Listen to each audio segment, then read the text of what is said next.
Morning, YouTube. It's about it's 5:30 in the morning. I get up early every once in a while just to make sure I can get all my product out and all my shipments out. And today's no different. So I wanted to show you some things I've been working on the workshop over the weekend. So we'll just jump right into it. First up is this. I have a client who likes me to do Land Raiders and such for his Dark Angels army. So he wanted a Land Raider Achilles, but he didn't want to pay the Forge World price for it. So this is what we came up with. It starts with a basic Land Raider kit, and what we did was we took these multi-meltas from a Lehman Russ sponson, and we grafted them onto the las cannon base weapon right there.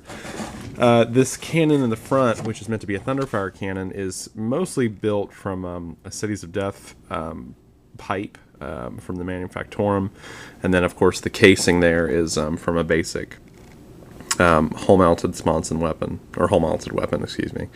The sword, if you look really closely, he has a Dark Angels army. I wanted to use some sword iconography, so that is a tile bit from a Grey Knight kit, as well as the cannon muzzle over here. This is from a silencer, or a side cannon, or something like that. Now this has 6 barrels, not 4. Traditionally, the Thunderfire cannon has 4 barrels.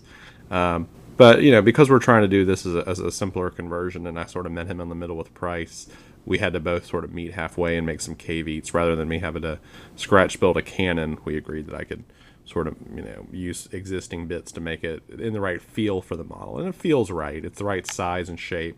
It just has 6 barrels instead of 4. Hardest part of this model actually was right here. I couldn't find bits to cover up this tiling in this area in the back behind the gun. So I had to gray stuff it and green stuff it to make it smooth. I used some bits to cover it up, and when it's painted up, it should paint up fine. But doing flat panels with gray stuff is really very hard. You know, usually you want to do organics with gray stuff.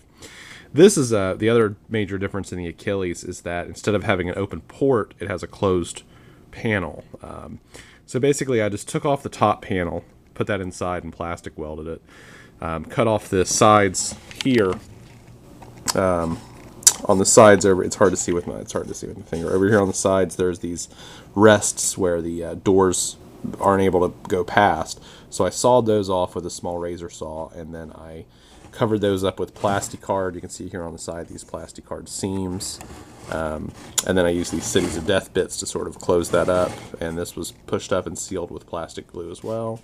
And then I added this little shelf down here at the bottom to help further confine the area.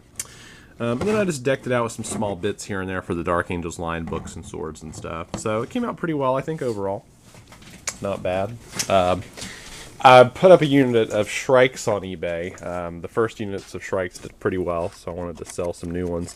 These are different. These are made with nicer wings. They're plastic bat wings from a Halloween bat kit. It's a very hard plastic, though. It's about the consistency of GW plastic. It's a little softer, but it's much harder than basic plastics.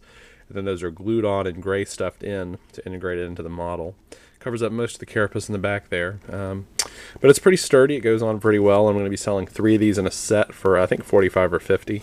So a little bit more than your basic warrior box, and you can get them with wings, and then you just basically tell me which options you want from the kit, and I'll include those, like Devourer bits or Death Spitters or whatever it is you're looking for. And if you want to upgrade to something like, let's say, Lashwhip Bone Sword, then that is an opportunity for you to add a little bit of price on there, and we'll just convert them. Like, I could quote you a price for, you know, like Paulson Games Bone Swords, or I could convert the Siding Talons into Bone Swords. And I may create some basic options on there as a pull-down menu, and we'll just go from there. So I'll be doing some casting in the next couple days. I've got another round of casting coming up. I haven't finished up painting up some of the things from the last casting session, so I have to do that. This is a mycetic spore that I finally finished. We have been trying to come up with a pattern for a mycetic spore for years, and it may be too little too late at this point. We've been scratch building spores for a while. So this is something we finally came up with. The basics of it on the inside there used to be an old Easter egg, like a plastic egg with candy in it. And we took that, mounted it to a 130 millimeter base, covered it in gray stuff to crack it, to give these all sort of organic cracks on the sides. We also added these sort of pustules on the sides here, like venting. And then it's got these plastic toy whips on the side, or tendrils, I guess, that sort of encapsulate it, which I like. And that's going to basically go down into a box, and we're going to fill it up with the molding compound, and so that will come out nice in one simple piece. We finally got our adult hive tyrant style bone swords done. These are 2 for each hand, and they come off the wrist, just like Paulson Games, the way they do it, where you cut the wrist and you add them on. I like it when it's the full arm, because then you don't have to sacrifice arms for it. But this just naturally came about through bits that we had. So these we're going to be casting up soon. I'm a little nervous about casting them because of the fact that these swords are so delicate, and they're going to go down to a mold like that, and we'll have to cut them out. That will be a difficult process. What else are we casting? Oh, these are some...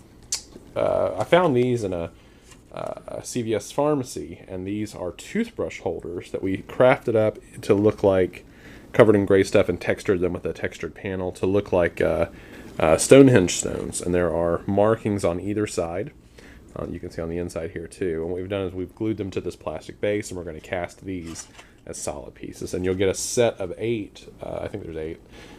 For however much we charge for them, 15, 20 bucks. And then basically you can just add those to your own terrain pieces.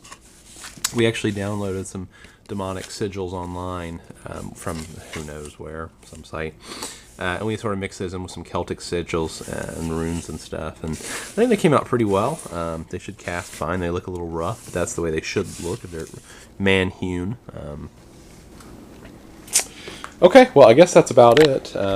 So, again, my name is Caleb. I'm with White Metal Games. I'm a local conversion artist for hire, and if you're interested in having any sort of models converted or painted or that sort of thing, just contact me at caleb@whitemetalgames.com. We also offer painting services. We paint models as per client request. Most of the time, we mostly just do conversion. But we certainly do paint, and we also build terrain, that sort of thing. So if you're looking to have any work done before the holidays, just give us a call or give us an email, and I'll put all my contact information at the end of this video. So thank you, happy holidays, and happy wargaming.